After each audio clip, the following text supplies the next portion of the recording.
Hello and welcome to my workshop. So we're going to do a short little video today. What we're going to be doing is making some fender flares for this Jeep Comanche.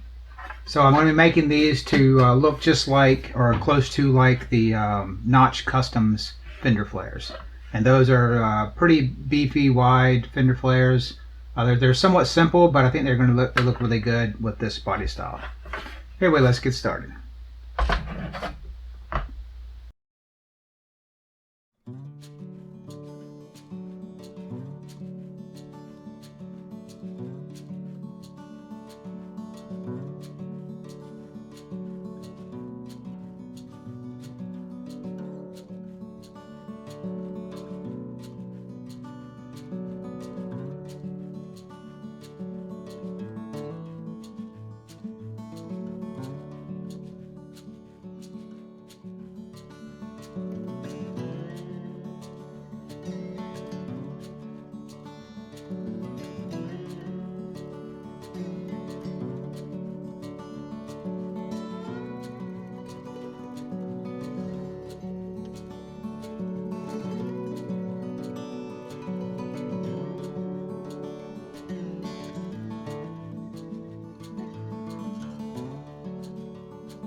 Okay, so I have both of the vacuum molds finished up for the front of the Jeep.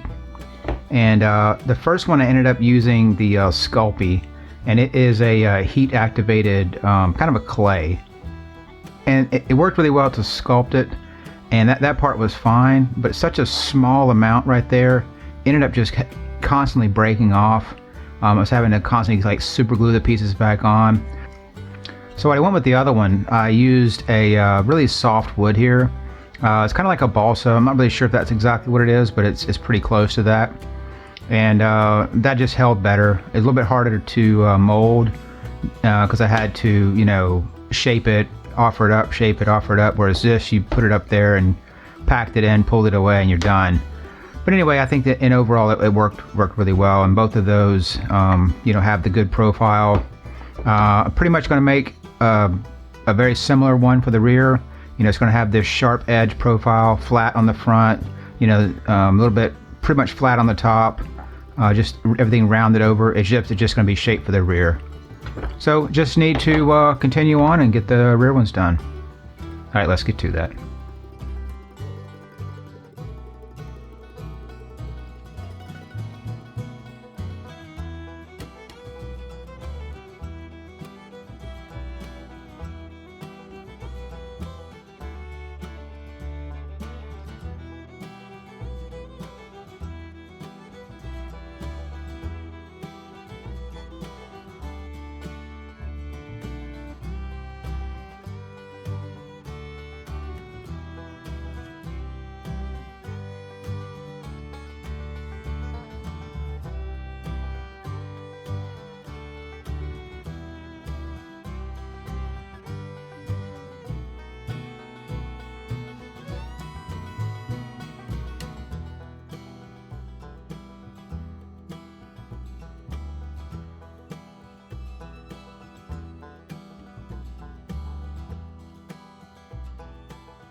Okay, so I ended up sending off the flares before I was able to finish filming the outro for the video. So just one of those things you slip your mind and trying to move forward. So this is just a picture of the flares that the customer sent, and essentially what I ended up doing was taking both of these molds and pulling a vacuum with a styrene to make the shape.